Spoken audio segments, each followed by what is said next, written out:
Good morning, colleagues. Welcome very much, and very great to see you at this side event. Just before we start, please also feel free to come closer, take seats in the front rows, please. While we're waiting, let's wait, still give a couple of minutes for colleagues to take their seats, and we are ready to start.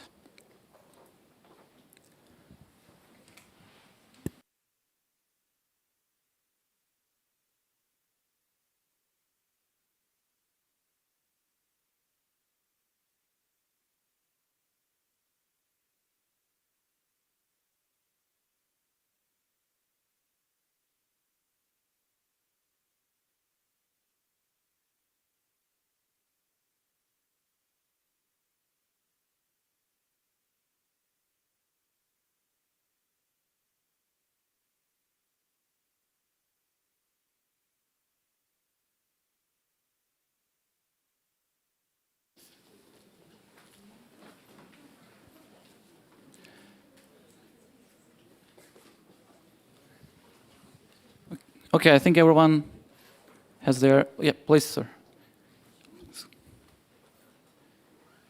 Okay, we're ready to start. Good morning, colleagues, once again, and welcome to this side event. And we are inviting you to spend this 1 hour and 15 minutes with us as a dialogue, open dialogue with GCF, with the Green Climate Fund, where we would like to discuss with you specifically how we can enhance access and accelerate financing for climate action in the context of the Global Stocktake, which is now ongoing and going into its final stages, and also in the context of GCF second replenishment, as we are also this is the very decisive year for us in the replenishment process. We will start with an opening part where we will have two remarks, opening remarks, and for the first of them, I would like to invite our Chief Financial Officer and Chief Operating Officer of GCF, Ms. Hong-Thuy Paterson, to come and deliver those. And then we'll have a second one by keynote remarks by Mr. Daniele Violetti, a Senior Director and Programs Coordination from UNFCCC Secretariat. Please, Ms. Paterson.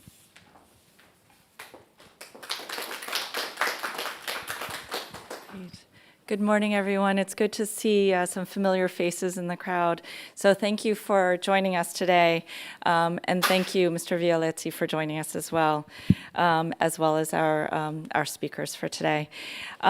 So as everyone is aware, we are undergoing the global stocktake, but some of you may not be aware that the GCF is also undergoing our own stocktake. And I'm pretty proud of where we stand and where we will be as part of what we've done for GCF1 and where we will be for GCF2, our second replenishment. Since we first approved our project, approved our first project in 2015, we've made huge progress to fulfill the mandate that we have under the UNFCCC and the Paris Agreement.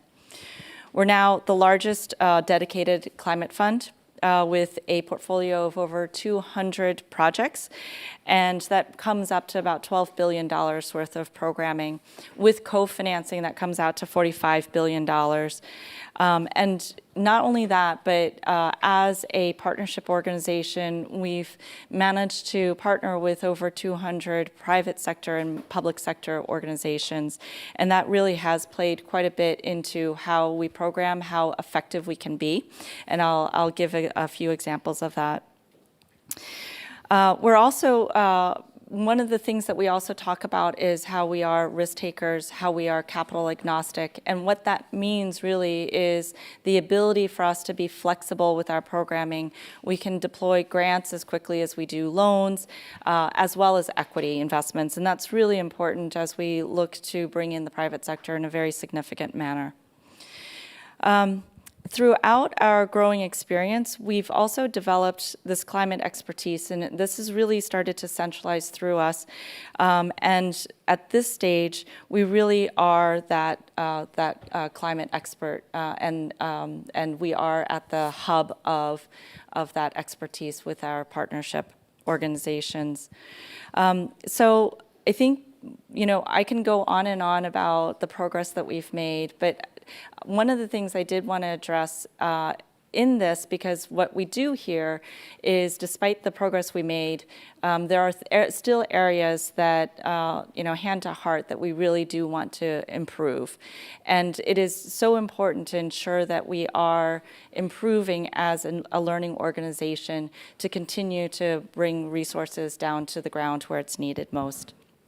And so one of the areas that I will focus on is access. What we hear most often is really that discussion on how difficult or how challenging it can be to access the GCF. So I'll break it down into three component parts of that, which is first in terms of addressing the funding gap, and then looking at the predictability and coherence, and then to discuss the availability of funding. So I mentioned that we are the largest climate-focused fund, and nonetheless, that accounts for 3% of all climate financing under the UNFCCC, and even a smaller percentage now that this problem is discussed in terms of trillions of dollars of an issue. And so there is an imperative need to catalyze financing, particularly from the private sector, to support developing countries to access capital without increasing the debt burden of these countries. So over the years, GCF's role in channeling climate finance to developing countries has evolved from us acting as co-financier to really moving much more to being a climate finance catalyzer. And so how we use that to accelerate green market creation, to unlock capital flows that are needed to achieve the climate ambitions of developing countries, it is really important to understand that having that flexible instruments and range of instruments to deploy that against the range of partners that we have is really important. So the way we look at things is that we are capital agnostic in the sense that we can deploy the loans, the grants, the equity, but we are high risk takers. And that means that we really look at projects and think about where we can sequence and where we can redistribute the risks to bring in the financing that's required. So the example that I'll give is around Egypt, where we provided technical assistance to look at renewable energy prices. And the assessment coming from that was really to help Egypt achieve its goal of 20% renewables in their energy sector by 2030. And so the way we did it was we provided that technical assistance to look at the tariffs for renewable energy, and then we created a loan program for renewable technologies. That was one of the first projects that we approved in 2017. Now, that technical assistance program, we did that assessment, and Egypt ended up taking that up, and they did a reverse auction. And we successfully managed to bring down renewable energy prices from 8.5 cents per kilowatt hour down to 3 cents for Egyptians. And knowing where Egypt is, bringing it down by nearly 2/3 of that price is so significant for Egyptians. And not only that, but it created such a successful program. It was supposed to be an 18-year loan program, and it started in 2017. Our loans were paid off by 2022. So shortened that cycle from 18 years down to 5 years. The other example on the other extreme that I'll give you is around our Coral Reefs Adaptation Fund, where we provided $125 million in first loss equity. And that actually is meant to support a fund that will be nearly $500 million. And that fund is meant to bring in private sector, bringing in that $500 million, but it is meant to restore coral reefs with the intention that that would improve revenue streams in ecotourism, aqua farming, and water sanitation across up to 42 countries. And so that's where we would be willing to take that risk. And you can imagine for private sector, that is really high risk. And so this is a really good example of where we are willing to take those risks. In terms of that second component that I was talking about on predictability and coherence, we are committed to providing funding that is quicker, simpler, and harmonized with harmonized procedures that would enhance complementarity and coherence among the other climate funds. Over the last years, we've made huge improvements on our operational efficiencies, and that's resulted in faster delivery times. So back in 2019, at the beginning of our first replenishment, we were delivering to first disbursements projects in about 2 years' time, or in 20 months. So it took 20 months to deliver that first disbursements. By now, at the end of last year, we're running on under 1 year, and we have a running a downhill race with certain countries where we've actually executed under 35 days for first disbursements from project initiation. So we are looking at ways to improve that process and improve that speed to delivery. We also have improved our simplified approval process for small projects, as well as increased the size from $10 million for SAP access to $25 million, as well as launching our project-specific assessment approach, which allows us to look at capacities of our partners at the project level rather than going through a full accreditation process. And so there are certainly very innovative and imaginative ways of us programming and really learning from the feedback that we're getting from our partners. And lastly, we are committed to increasing harmonization with other climate funds, as I mentioned, and we've started that already in 2021 with the GEF, with our long-term vision collaboration. Then lastly, availability, and this is really about country ownership and ensuring that financing is available to local communities on the front lines of the climate crisis. So from our perspective, we've increased our direct access entities since the beginning in 2019, from 12% to 18% of our portfolio with direct access entities. We've also introduced new approaches such as capitalizing local climate funds in Vanuatu and in Micronesia by providing them grants up to $25 million, where they would then further disperse that in $250,000 increments up to that amount. So allowing these small projects to really come to fruition much more quickly through our local access entities. And then in terms of our readiness program, that's something that I'm also really proud of. We do have the largest climate capacity building program sitting at about $500 million already. And it is really meant to support countries, regional, national, subnational organizations to secure that accreditation, to help them with articulating their climate investment plan as part of their overall economic plan. So despite our performance and the improvements, that climate challenge remains immense. And I have to echo one of our accredited entities when she talked about the value proposition that came as becoming a partner to us. And one of the things she talked about is us as being that climate-focused experts in the arena and giving the credibility to her as a partner, a private sector partner. And she was talking about how all of our data is so helpful and the AI that happens underneath all of that. And, and that's the fourth industrial revolution that we always talk about. And everyone is excited, everyone's talking about it, it's in the press, and we were talking about ChatGPT the other day, and everyone's talking about this.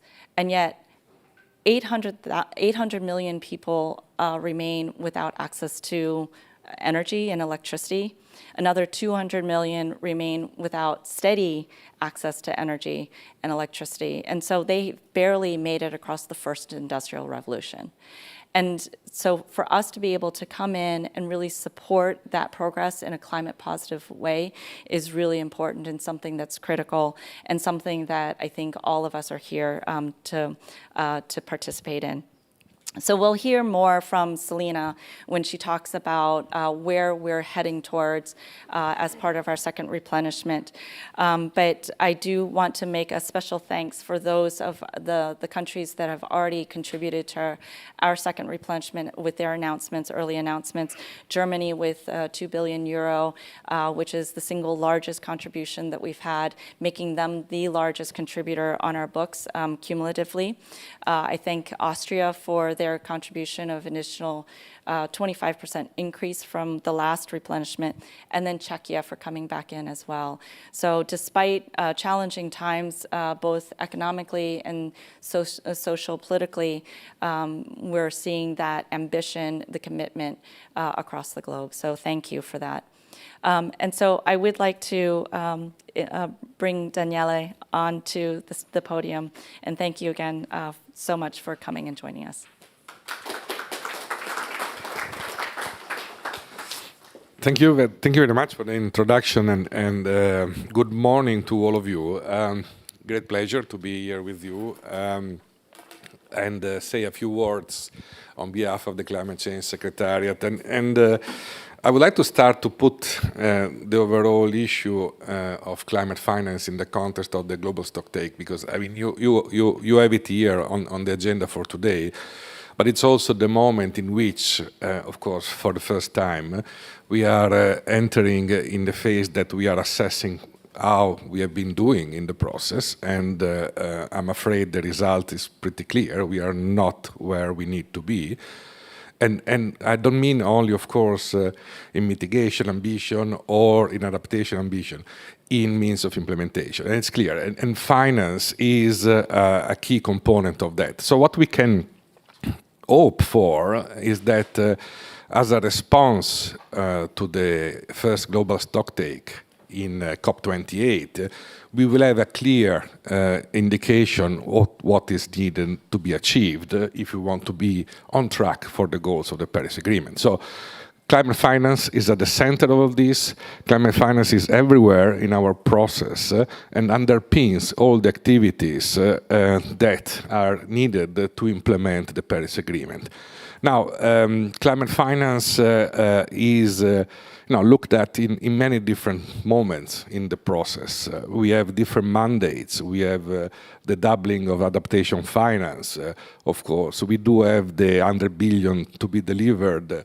We do have a lot of actions being called upon outside our process as well. The reform of the NDBs, a new financial architecture for the world. So it's really at the center of everything. So the financial mechanism of our process, of course, and the GCF being a key player there, play an essential role. And I'm very happy for all the information and numbers that you have shared with us, because it is there, it's delivering important support for parties in implementing important projects on the ground, and in entering in your phase of the replenishment. And I'm very glad for these positive initial signals. We do hope that we have a very robust and successful replenishment, because this will be an important signal going to COP28 that climate finance is actually at the center of parties' interest. So we do hope for, and we really need a robust replenishment on the GCF. And at the same time, all these conversations relating to climate finance delivery are essential as we move to COP28, the response to the GST, and into next year, where next year, you know all, COP29 will be the moment where the new collective quantified goal on climate finance needs to be delivered. Now, we can imagine that all this process and cycle will involve not only all the aspects relating to the flows, but also accessibility, distribution, all these elements that you touch upon, and that the GCF is working on that. So conversation and experience from the work with the GCF is important. This conversation of today as well will be on one of them. And another point that I think is important, and when we look at, again, in the context of the global stocktake, the global stocktake has to inform the next cycle of NDCs. Next cycle of NDCs that are due in 2025. Now, you see all the connection between all these elements can really be meaningful if adequate financial support is provided. A lot of NDCs are conditional. I do expect that they will continue to be conditional to the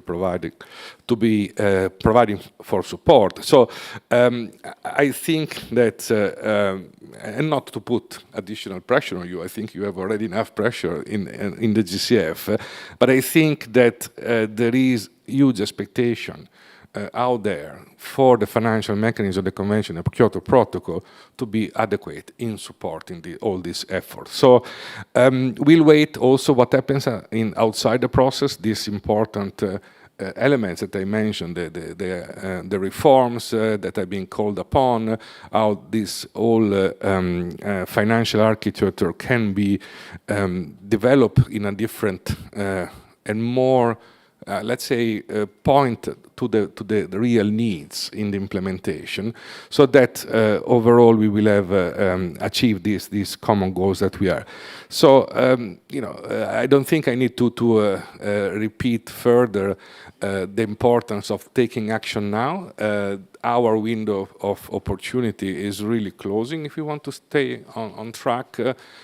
For the 1.5, the science at this point is really clearly indicating to us that we have only a few years to change the course, and this particularly for developing country requires this extra effort of support and climate finance. So thanks again for the opportunity. Pleasure to be here with you, and I'm sure you will have an interesting discussion, and I look forward to continue. Thank you very much. Thank you very much, Mr. Violetti, and thank you also to Ms. Paterson for welcoming remarks. Unfortunately, Mr. Violetti and Ms. Paterson, they have prior engagements and would not be able to stay until the end. But we will have now, we will show a short video. Now, example of, as we are preparing for the next segment, we'll show a short video showcasing our work on the ground. And after that, we will have a presentation from Selina Reiter, our head of policy and strategy. And after that, so just to walk you through the scenario, we'll have opportunity to have some questions, a few questions. And after that, we will go into second segment with the panel discussions, and I will at that moment introduce our distinguished panelists. So now, please, if our IT colleagues will play the video. Kĩrĩa gĩtũmaga nyende ũrĩmi thĩinĩ wa mũtũrĩre wakwa nĩ thayũ wa ngoro. Rĩera nĩ rĩacenjirie mũno tondũ hau kabere-inĩ mbura nĩ yauraga mbura nene mũno, no nĩ yacokire ĩkĩrengeka na riũa rĩkĩara riũa inene mũno na njũĩ ikĩhwa, ũguo andũ magakorwo mathĩnĩkĩte mũno nĩ maĩ.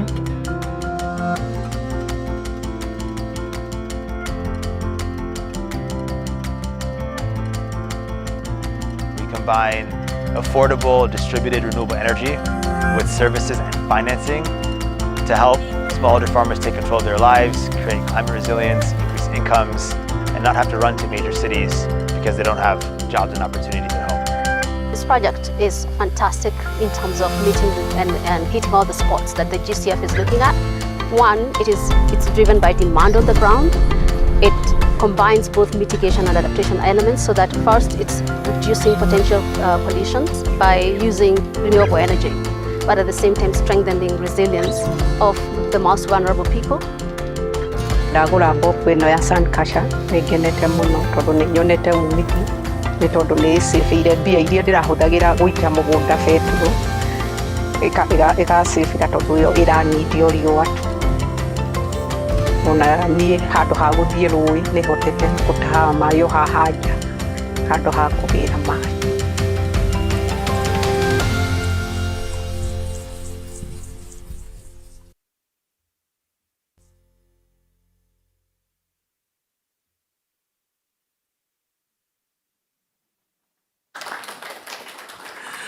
I hope you did enjoy that. I always find it inspiring to hear these stories from the people, the projects on the ground, where we're actually working directly with the beneficiaries of Green Climate Fund support. And on that note, I will try and make up some time in this presentation. I know we're running a bit behind. I want to allow some time for Q&A. But I wanted to start continuing actually a note of optimism. I know we're heading into a global stocktake. It's going to tell us that that window of opportunity is closing and more action is needed. But I wanted to start with the message that we're also learning a lot and we've made a lot of progress since Paris. It's actually extraordinary. So right now, GCF is supporting climate action in 141 developing countries through those different modalities. And what's key is through projects like you've just seen, we're actually learning so much about what it takes to actually do mitigation and adaptation projects and investment and make that finance flow on the ground as well as accelerate. So I won't actually speak very much to this slide. Hong spoke on it before. What makes us special as a fund, we are, of course, the dedicated climate fund of this convention. We're country-driven, which means we're here to support countries in implementing their nationally determined contributions, their national adaptation plans and long-term strategies. We balance funding between mitigation and adaptation. That's core to our mandate. But the really important thing is the way we can finance. So we have that flexibility in our instruments and the way we can provide concessional and highly risk-inclined capital to take those projects that other financiers won't necessarily come to. So just a quick few stats on our funding so far. Hong mentioned our readiness program is actually the world's largest climate capacity program now. We've funded 695 grants for over 500 million US dollars. That's reaching 141 countries. And what's important here is that these grants are actually being implemented, closed, and delivering results. And the readiness program focuses across, I apologize, the text is a bit small, but across 5 main areas here, and I'll just mention a few highlights. So on the capacity building pillar, we are actually supporting our national designated authorities, our focal points in country, as well as direct access entities to build the human and technical institutional capacity needed for managing sort of climate action and investment. That's also helping entities be nominated for accreditation with the fund. In terms of enhancing strategic frameworks, this is where we're working with countries on their country programming, also on developing transparency systems, both for action as well as for finance, and then sort of deeper national level strategies, including strategies for private sector engagement or for sectoral specific work. Within adaptation planning, now this is a key focus of the COP, we've actually supported over 100 grants on national adaptation planning and adaptation planning processes. From this, I think these statistics are a little outdated. This is coming up all the time. We've had 11 NAPs actually updated and submitted. There's a lot more in the works, as well as other work such as climate risk and vulnerability assessments completed. Within our pipeline development, that's where the work on sort of early origination of concept notes and funding proposals sits, and then the last pillar also to help capture and share that critical knowledge that's coming from programming. In terms of our portfolio, Hong mentioned this. This is our funded activities, so actually our investment portfolio. 12 billion committed. Of that, 9.7 billion worth of projects are under implementation. That's 88%, almost 90% of our funding proposals.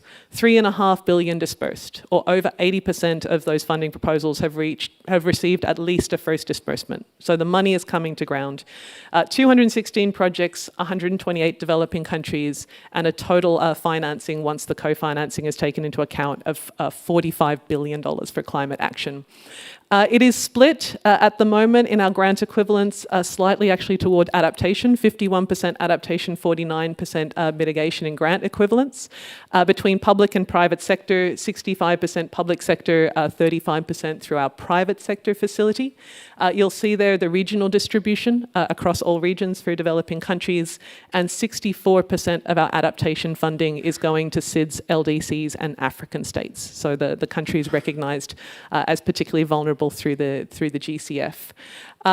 We are delivering impact as well. Expected impacts now at 2.5 gigatons of CO2 equivalent, and reaching almost a billion people in need. These are the expected impacts.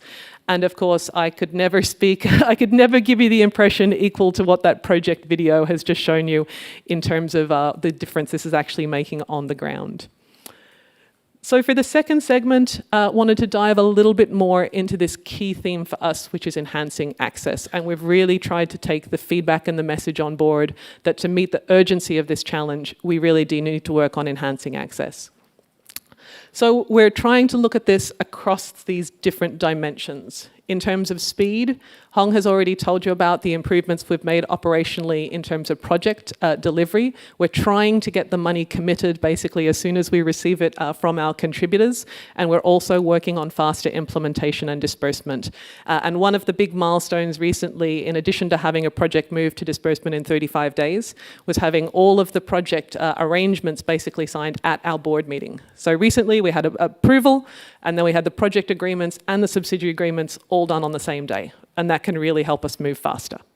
For simplicity and predictability, here's where we've done a lot of work to codify our processes. The board is looking at a new strategic plan for our next replenishment period, which will actually aim to create more predictability around our programming targets and goals.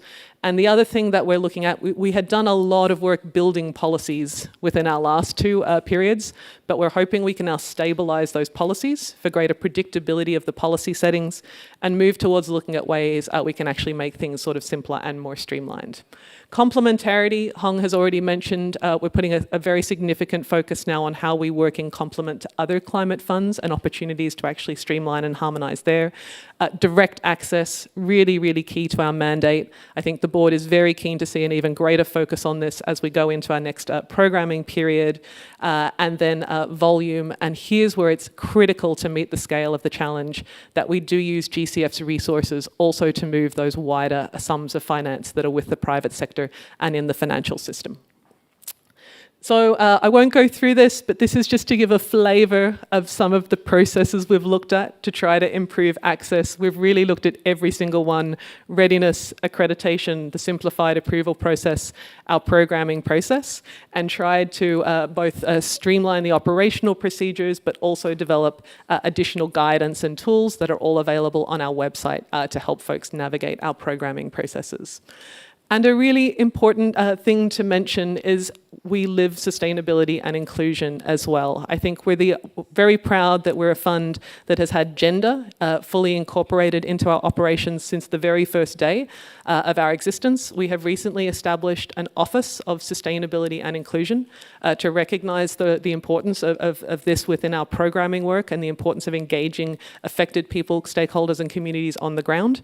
And you'll see here, we recently had our inaugural Indigenous Peoples Advisory Group sort of launch and have had 2 meetings so far, and really looking forward to the ongoing collaboration with the IPAG.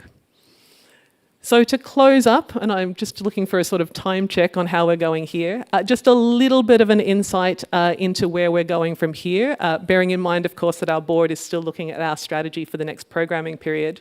Here, the message is we are really committing every dollar we receive. We're trying to program as soon as we receive those contributions, and this does mean that we are due to reach the end of this programming envelope at the end of this year. So hence the GCF second replenishment is really, really critical to keeping all of this good work going. One question that we get asked a lot is, how does GCF see itself within the wider climate finance architecture? Here's been our attempt to respond. Really, we see ourselves, because of those advantages I mentioned earlier, in a sort of scaling acceleration segment. We're not quite as nimble as sort of some of the funds that actually work at smaller scale. Some of our sister funds are actually better equipped to do that experimentation and innovation at the smaller scale. And we certainly don't have the size of our partners, MDBs, DFIs, and going into the financial sector, but we can play a critical role in that bridge. So by taking on the risk it takes to get from small-scale experimentation to the financing at scale. So that's really where we're trying to work into. And how do we do that? By helping developing countries with their enabling environments and settings, by helping to catalyse innovation, de-risk and mobilise finance at scale, particularly from the private sector, as well as also work with national financial institutions on those wider financial flows. And within the couple of minutes that remain, I won't go through this in detail because I know we're short on time, just to give a flavour of some of the activities we might be looking at into the future, bearing in mind this is, of course, being discussed by our board. So continuing to focus on strengthening capacity for climate funding investment. We hear over and over again, capacity, people, expertise is really, really critical to getting climate programming happening. So there would be looking to support at both the government side as well as through the direct access entities. Second, paradigm shift for mitigation and adaptation. How do we make these transitions that are necessary across energy, food, infrastructure, and ecosystems? And we expect this will continue to be the bulk of our programming, really looking at how we can use our partnership network to build collaborations, as well as use our financing instruments, blended finance, to bring in the private sector. The third, helping to address urgent vulnerabilities. Communities are feeling climate impacts now, and that's something the Green Climate Fund also has to respond to. So here we're trying to work very closely with the UN Secretary General on the Early Warnings for All initiative to actually have all people covered by early warning systems within the next 5 years, and also looking at how we can scale up more locally led adaptation action through devolved financing approaches. And then finally, those other critical actors in the finance ecosystem. So how can we work, as you saw in the video, with more startups and small enterprises in developing countries, giving them a chance to bring their ideas for mitigation and adaptation solutions into successful businesses? And how can we also work with financial institutions who are really, you know, are sitting on the bulk of finance flows to see if those wider finance flows can actually be directed towards a sort of, again, mitigation, adaptation, sort of paradigm shift. And you'll see on the screen, there's actually some examples of how we're already doing this within our portfolio. So everything that I'm presenting here is attempting to build on the learning that we've done to date. If you would like more information, the GCF1 progress report was recently published. I think there are a couple of copies around the room, and it's also through the QR code on your screen. It's actually very cool and interactive in electronic format. But that is the point at which I think I will conclude the presentation, and I think we have a few minutes for questions. I think Hansel might run around with the mic to gather questions as we transition to the next segment. But thank you very much. Thank you very much, Selina, for this very deep dive indeed of our achievements so far. We will have a few minutes, but before we transition to that, please take some time to digest the presentation. It was very informative, a lot of information about what we have achieved and also about the plans for future, some initial plans, and in terms of the next programming period. So while you're thinking and formulating your questions, we will be transitioning into the next stage of our side event, which is a panel discussion. And the panel discussion is on how GCF second replenishment can enhance access and accelerate and scale finance for mitigation and adaptation action in the context of global stocktake. And I'm very pleased to invite our panelists, and I will introduce them very shortly. So we have Dr. Heike Henn, Director for Climate, Energy and Environment of the Federal Ministry for Economic Cooperation and Development of Germany. We also have, unfortunately, Ms. Sarita Mihilaul couldn't join us today, but we have from the same ministry, Mr. Jacques Roudy-Hossein, Senior Environmental Officer, Department of Climate Change of the Ministry of Environment, Solid Waste Management and Climate Change from Mauritius. Please, colleagues, take your place on the stage, and while now is the moment for questions to Selina. And so you will have some time also for additional questions once we finish panel discussion. Please.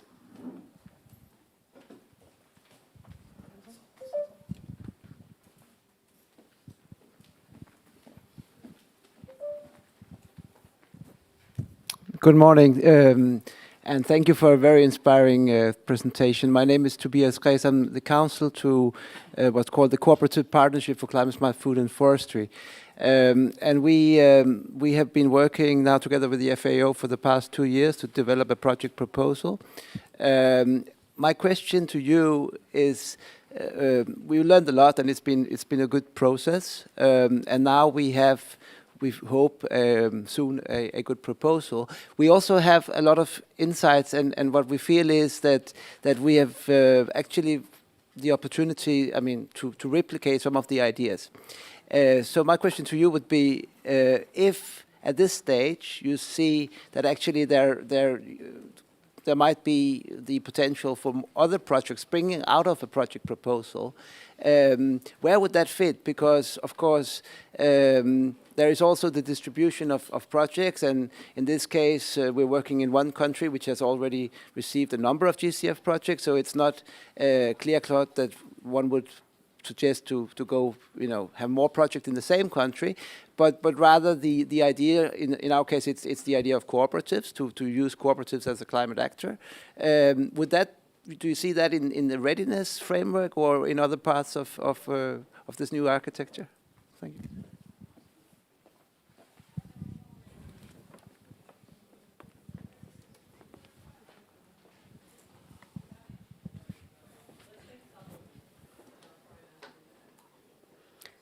Thank you very much for the interesting presentation. My name is Marlene from CARE.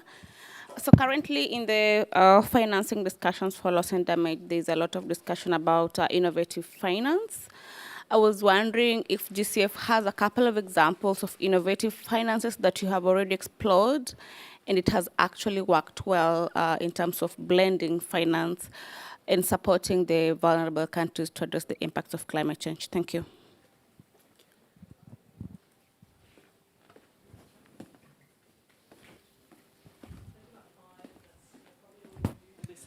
And I'll answer quickly, and then we'll come back. We'll have time for more questions.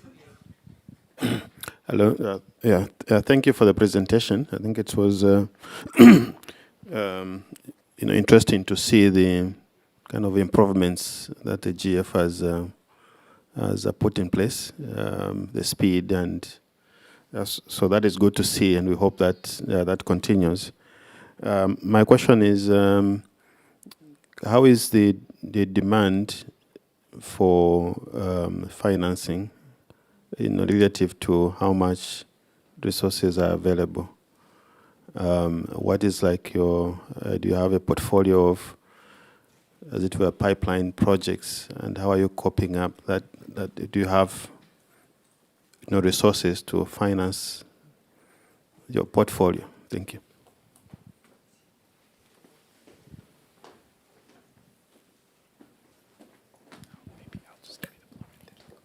Thank you. This is Larissa from UNICEF. Thanks for the presentation. We see investment in youth and children as key to transformational sort of adaptation in this process. In light of children representing a third of the population and a lot of them living in countries facing the worst risks. And so here we're talking about investments into essential services, education, sanitation, nutrition, etc. And so I'll get to my question 1 minute. UNICEF is launching the first child-focused review on climate financing under the multilateral climate funds, which includes the GCF. And we're very much looking at the very minimal investments that are currently allocated towards children and the social services they depend on. So I would be very interested to hear about the efforts to consider children more explicitly in the portfolios, and also learning about the progress in respect to gender mainstreaming, so how you track progress at all disaggregating results, because I think that would offer very valuable insights to all the ongoing processes. Thank you. Maybe one last.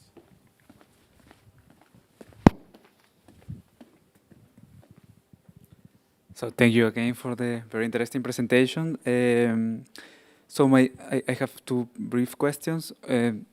The first is related with technology. We have seen some solar panels and so on in the presentation, in the pictures. So my question will be if this technology transfer approach is having a space on the portfolio, and how large it is. And the second is mainly related to forest, because we have seen many forest-related pictures. How are they being considered in mitigation, adaptation? If you can explain it a bit more, please. We can take one more down the front, and then I'll go rapid around.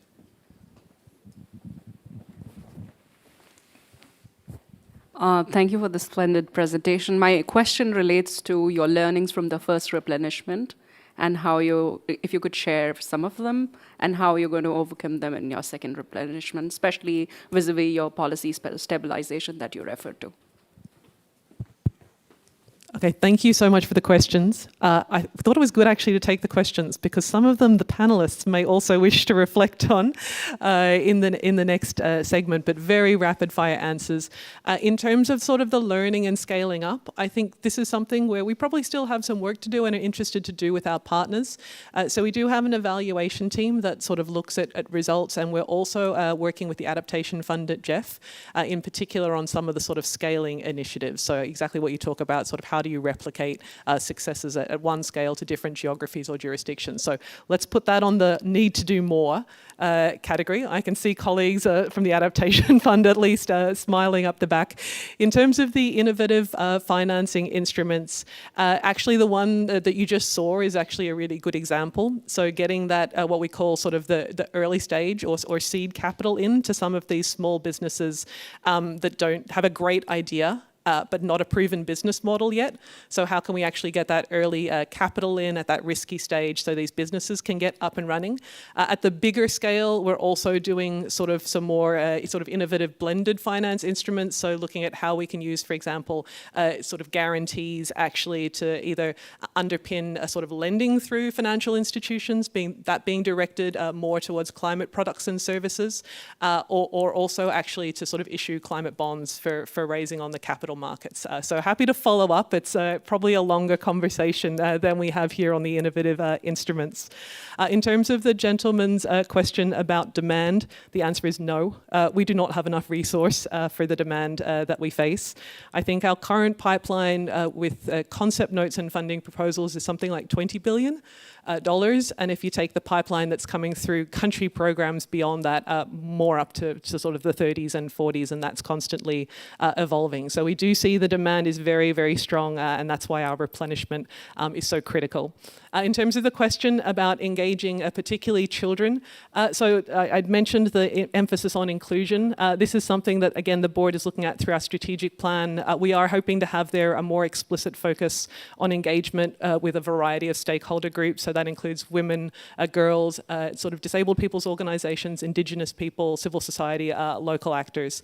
So we are trying to put that emphasis through, but I'd have to defer maybe to a follow-up conversation with our inclusion and sustainability team, the specifics there.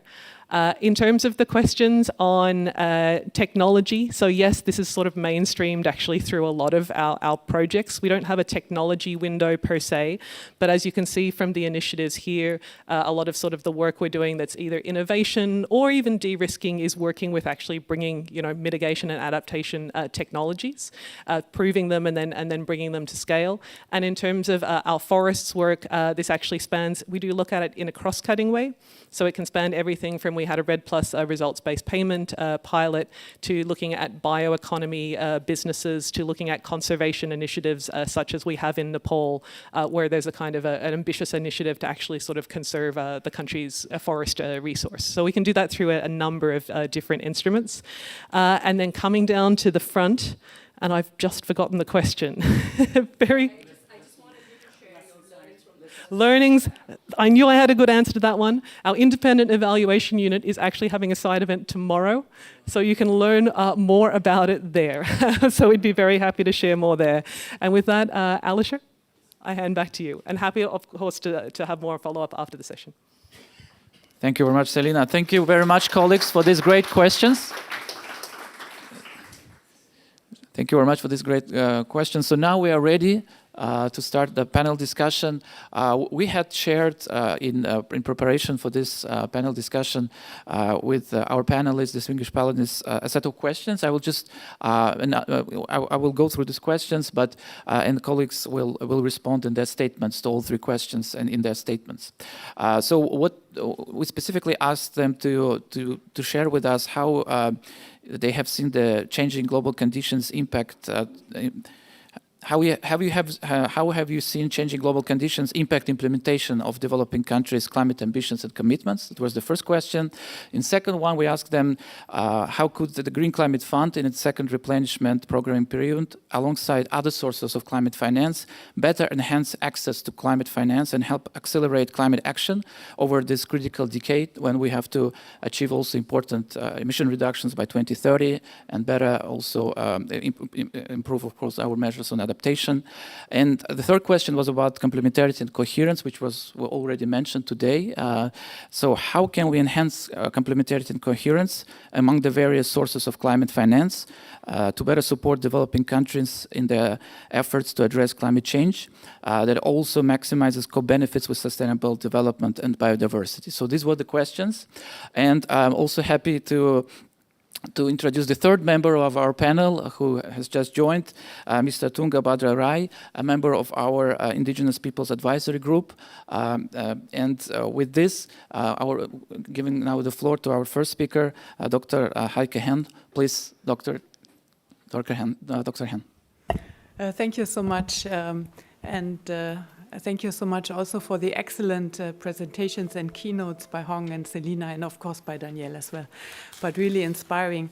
I would like to just briefly follow up on the three questions that I've raised for myself. So what are the challenges or how we are looking at it? And then the key access question that was also already in the room, and complementarity and coherence. And of course, talking about challenges, it came up several times in the context of the Global Stocktake, but not only in this context. When we look at what is happening in the Global South, in developing countries, due to COVID, due to the Russian war of aggression, and also the loss of fiscal space in countries, the debt crisis, I think the number of challenges is really huge. And I'm representing the Ministry for Development Cooperation.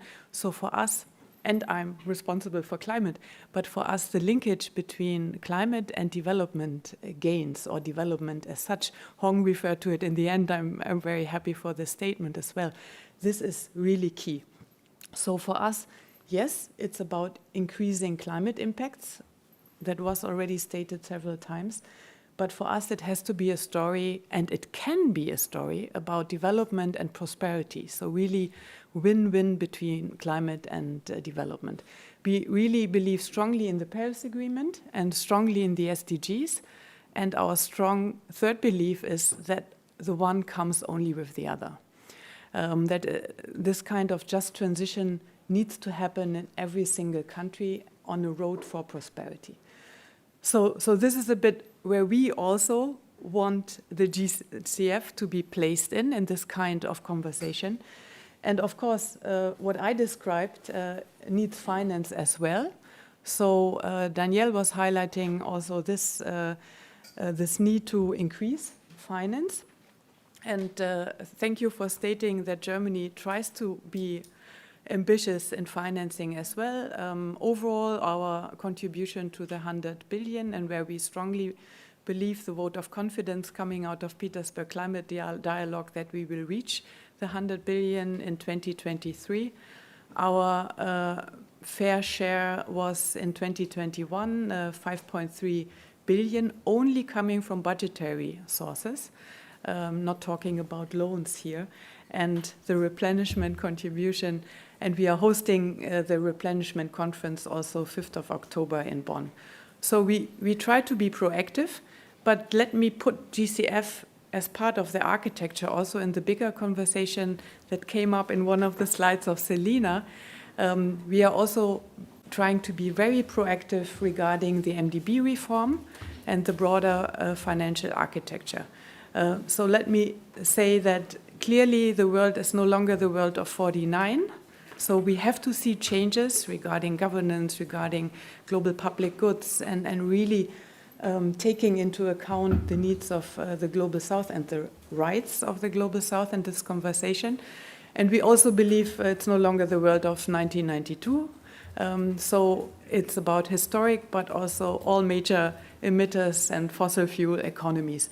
And this then can jointly, the Bridgetown agenda, I forgot to mention, jointly mobilize the innovative and increased finance that we need. And that then has to come into access. And now I'm talking more about the GCF. So I very much acknowledge the progress so far.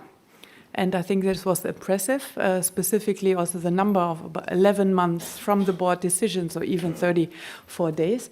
But I think the second important part when I'm listening to developing countries is also what happens until a proposal comes into the board. So this is still, I think, a challenge. And if I watch programs from the sideline, it's really something where we have to speed up, as you explained, all that we can do in getting simpler, less complex programs, procedures, and really more support in this. And I think as board members, I was in the board for 2 years, but Germany still is in the board. We have to be part of this conversation and getting it faster and simpler. And I think one of the things, and that is leading over to complementarity, is really to work together with other institutions, create synergies, and use joint procedures. So talking about also accreditation, direct access entities. So what are really the requests we have? So I acknowledge what was happening with Jeff, but there are also other lessons to learn from CIFs and from Adaptation Fund regarding direct access. So there are many lessons to learn, and I think what the GCF can lead on is really getting other institutions together, creating synergies also on the innovative platforms that you create. And the last point I would like to make on this question is that from our perspective, working on the enabling environment, promoting more programmatic approaches with strong country leadership, so country ownership in this for really programmatic approaches, policy-based financing, that then brings all the actors together. And so, yes, GCF has homework to do, partners in the board has homework to do, and countries have the chance of leading this and asking GCF and us difficult questions in really leading on the enabling environment and programmatic approaches and calling us all out on alignment and coherence. So thank you so much for these key questions. Thank you very much. Thank you, Dr. Hen, and thank you for reinforcing also and reconfirming a strong commitment from Germany to support climate finance, and also through GCF and other means, and also to reminding us about the homework we have to do in terms of access, in terms of speed and simplification. This is definitely, as good students, we would like to deliver on and to deliver on this homework in GCF2 and with our new strategic plan. Also, points well taken on complementarity and coherence, and we are already working closely with also Adaptation Fund, and also have cooperation with CIFs, and we would also look forward to delivering on that in the next programming period. Thank you very much. And now I would like to give the floor to Mr. Oseng from Mauritius. Please, sir, the floor is yours. Thank you very much. So first of all, thank you for giving a small island developing state like Mauritius the chance to participate in that event. So as far as implementation of developing countries' climate ambitions and commitment are concerned, so I think it's in our NDC, the commitment is there. So Mr. Daniel mentioned it earlier. There is a component which is unconditional in our NDC. Implementing our NDC will cost something like 6.5 billion USD, and we've committed to implement 35% of this by ourselves, meaning that investment is being done on, like, for example, coastal protection work and drainage infrastructure. But still, we need that much, like something like 65% to implement to have the full implementation of our NDC. So this issue of funding remain an important thing. And so in terms of climate ambitions and commitment, I think for most of the small island developing states, it's in their NDCs in terms of conditional and unconditional commitment. Now, with respect to second question, how could GCF second replenishment program enhance access? So I like what I've been hearing since this morning. It's true that the procedure for accessing GCF fund have been improved, but still for small island developing state like Mauritius, it's still very tedious. It's still, even for the readiness support, it's sometimes still very complicated for us. And this is not due to the fact that we are not doing our homework. It is due to real constraint, like, for example, long-term availability data that allow us sometimes to demonstrate our vulnerability. So how can GCF procedure be improved? Maybe by relying on index, like, for example, the World Risk Index, which already, to a certain extent, demonstrate the vulnerability of small island states, so that we don't have this burden of going each time for a project to demonstrate our vulnerability. Maybe having some mechanism like something like the store allocation of GEF, so that for small island developing state, part of the funding, we don't have to compete for it, but it's allocated on the basis of our vulnerability. So these could be some entry points, some a basis for discussion about how the GCF procedure can be improved. And then in terms of complementarity, I think one entry point for complementarity could be through the national adaptation plans, where, like, for example, for Mauritius, we have something like 8 key sectors, adaptation, we call it adaptation sectors, which are critical to us.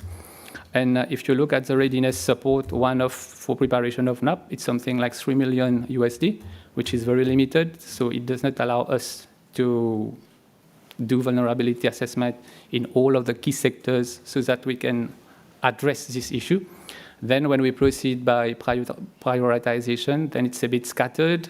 And then this is where the difficulties arise, because then we need to show, in the theory of change, that how the different sectors, they are coherent, whereas when prioritizing, we need to go to subsectors, part of even of the subsectors. So maybe something like it was recommended by Dr. Henke, a more programmatic approach, which allow us to plan holistically across sectors.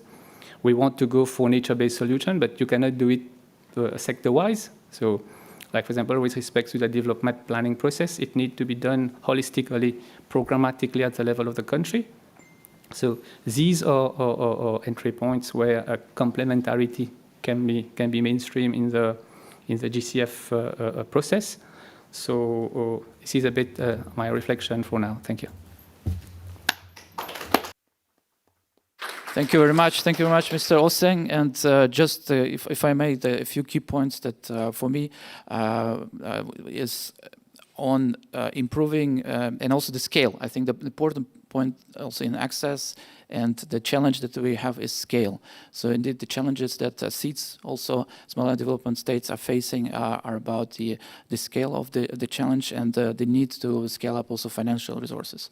And of course, as Ms. Paterson also mentioned in her welcoming remarks, GCF is less than 3% of the 100 billion, even the financing goal on the UNFCCC. And of course, we need to learn also how work, and we are doing this through our partners. We have, as you know, we have a partnership organization, have about 200 partners as our accredited entities, delivery partners. So this is exactly we are looking into catalyzing additional funds, building on the public funds that are made available to GCF. So we hope that we will also continue to deliver on that in our next programming period. Also about readiness and the NAPs. We hear, of course, these concerns, and these indeed are echoed also by other LDCs and SEEDS and other African states. And just to inform you that we are, the board is currently working our next readiness strategy.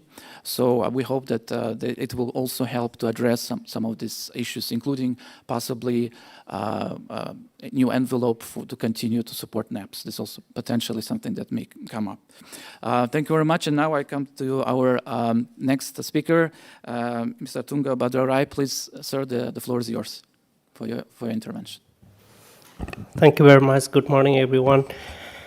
I apologize for being late in the panel. I was stuck in Indigenous Peoples Caucus somewhere.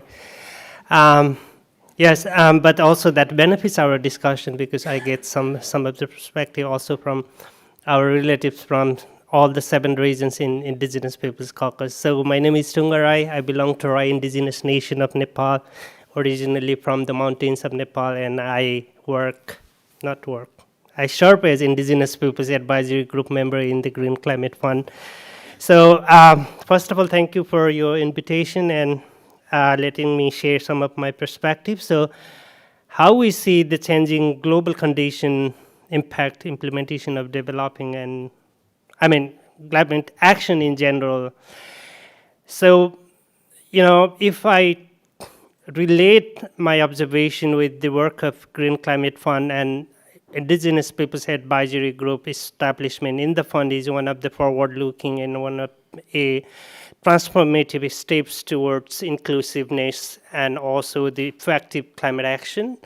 So this is one of the evidence itself that how GCF is trying to progress or be inclusive in its nature. And also, as we all know, that the structure of the GCF is relatively better, bringing developed and developing countries on board and making sure the equal voices and the space are given to those parties, those board members, as we used to hear a lot high key during the board meeting, and her voice brought me back to a lot of board meetings and the agenda of the meetings.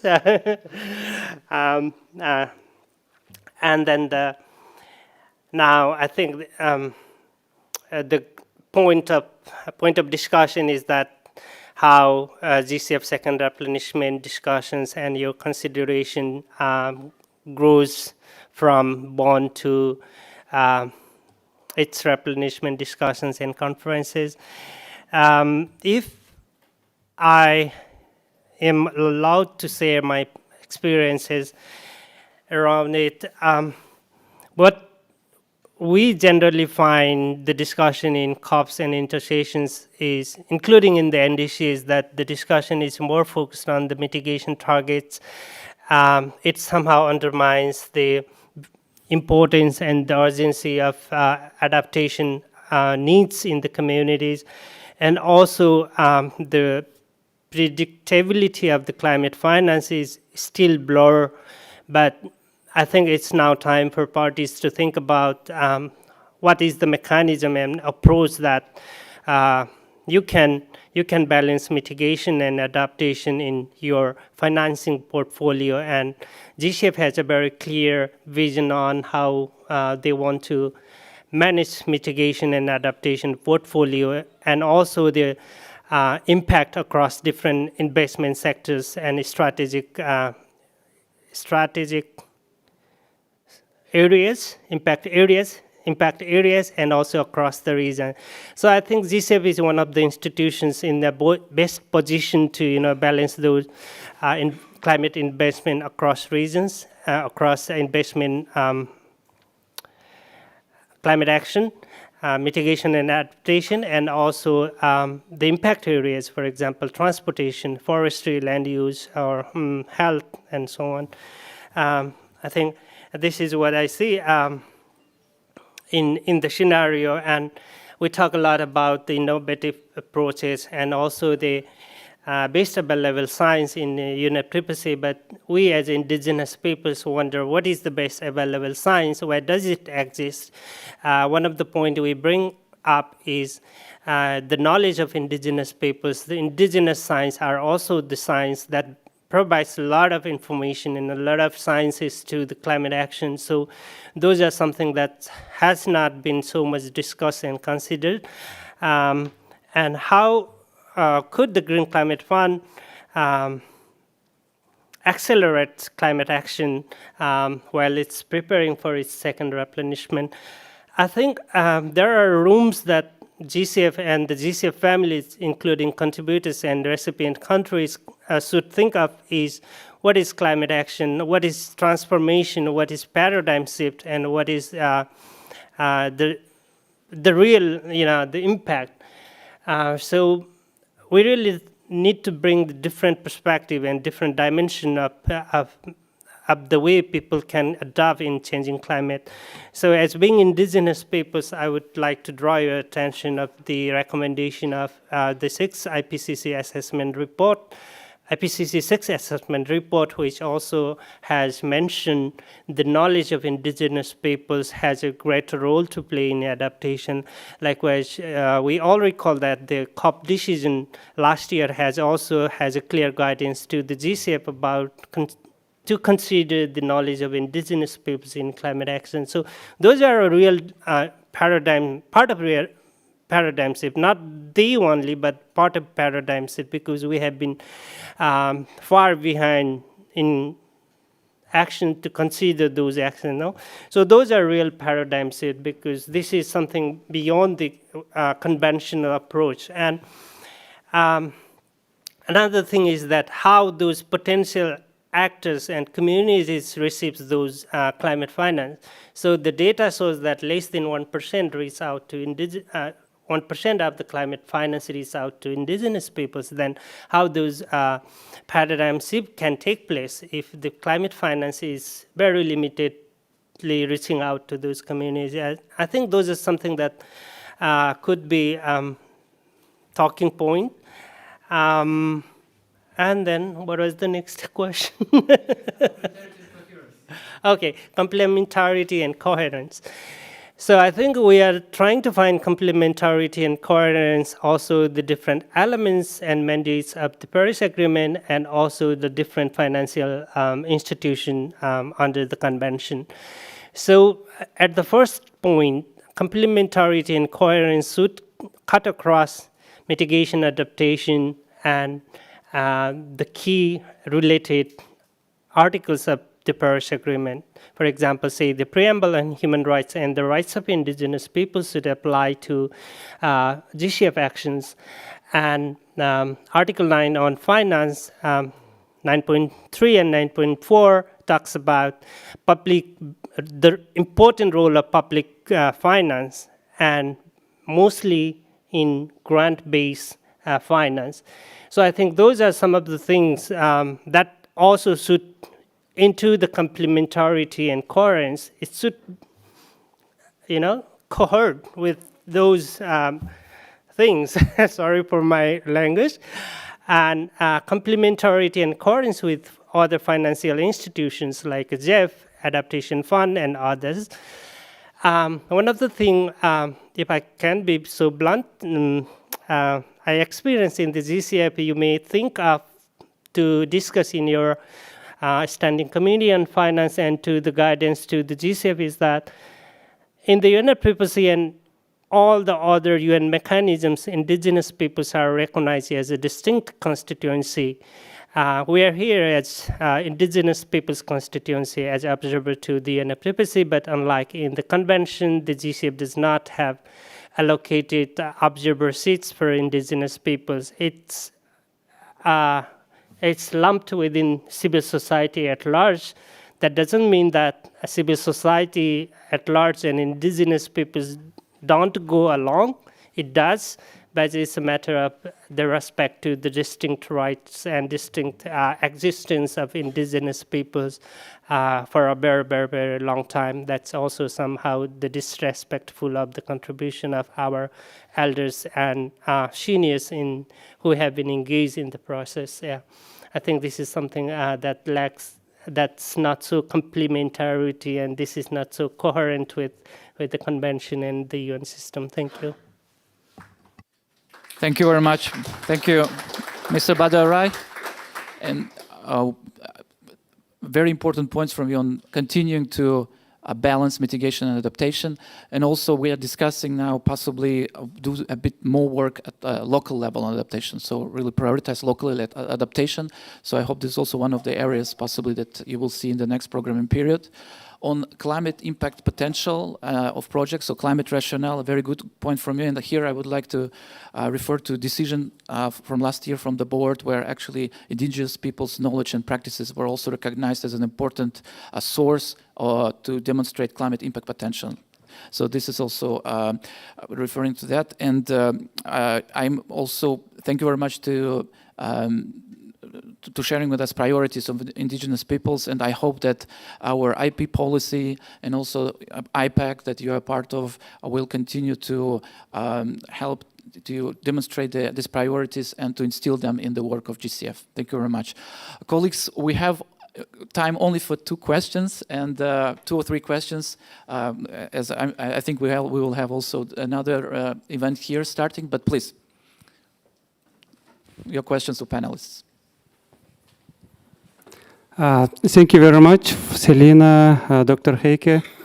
My question about a little bit broad concept about climate finance. As you mentioned that adaptation is one of those priority part of for GCF as well. But if you look at our sources of adaptation, we know that less than 5% only coming from private sector, and remaining 95% is coming from public sector, like from donors countries. If you look at mitigation, is like 60-40, that big chunk of that finance coming from private sector. My question is about what do you see perspective for accumulating more finance for adaptation part, because all those developing countries are needed more on adaptation as well. And another further question is what's coming in that loss and damage. Can I ask your perspective, how can move on loss and damage and perspective on adaptation fund? By the way, my name is Dastan. I came from Kyrgyzstan. I am part of a Climate Vulnerable Forum fellowship program, and thank you for Germany that providing Global Shield initiative within that organization as well that help a lot for vulnerable countries. Thank you. Please, yeah, we take one more question before. Thank you very much, and thank you very much for the presentation and from the panelists.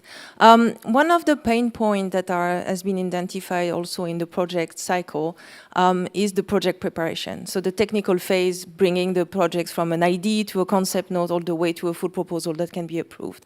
And my question to the GCF would be, what further action is the GCF taking to make sure that not only the funds are available for project preparation, but also the expertise and the technical assistance in the regions where sometimes the capacity is very limited, how we can facilitate access to the experts and the needed expertise. Thank you. Okay, so for the first question, I would ask panel members to panel discussion. Please, maybe Dr. Hen, if you would like to take the question, and then colleagues can also. Thank you very much. Excellent question. Only briefly, because getting more private sector money into adaptation would need another session. But it's an excellent question that we have to solve.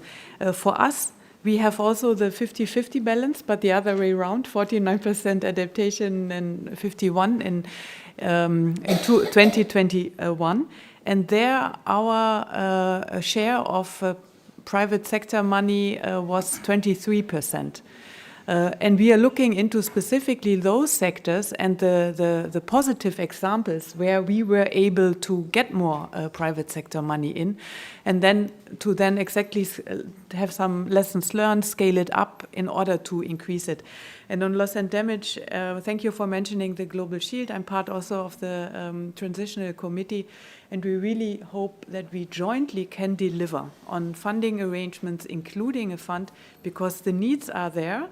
And all the different topics we discussed about innovative finance, about a programmatic approach being more accessible, not putting so much strain on countries. I think I'm really confident that after 2 meetings, we keep the spirit of cooperation and try to come up with really sensible recommendations for COP28.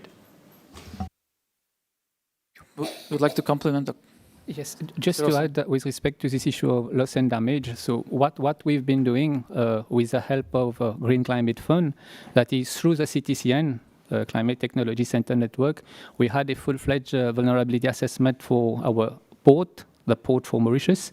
So this is a way how we have been able to quantify our vulnerability, put a cost on it, what would be required. And we think in accessing funding eventually from the fund that has been established for loss and damage, this will be useful. So there was a question earlier concerning technology also. So one option could be through the CTCN, using funding which is available from the Clean Climate Fund. Thank you. Thank you. And would like to... Okay, and maybe Selina, quickly on the how do we go from concept note to full funding proposal? Thank you. I'm very happy not to answer the question on loss and damage since we're in the hands of others. But quickly on the adaptation finance, I mean, I think one thing that I bear in mind is let's also think 20, 30 years ago on mitigation and how much progress and how much innovation has happened since then, and try and respond equally to the challenge for adaptation. And so I think Heike is also right.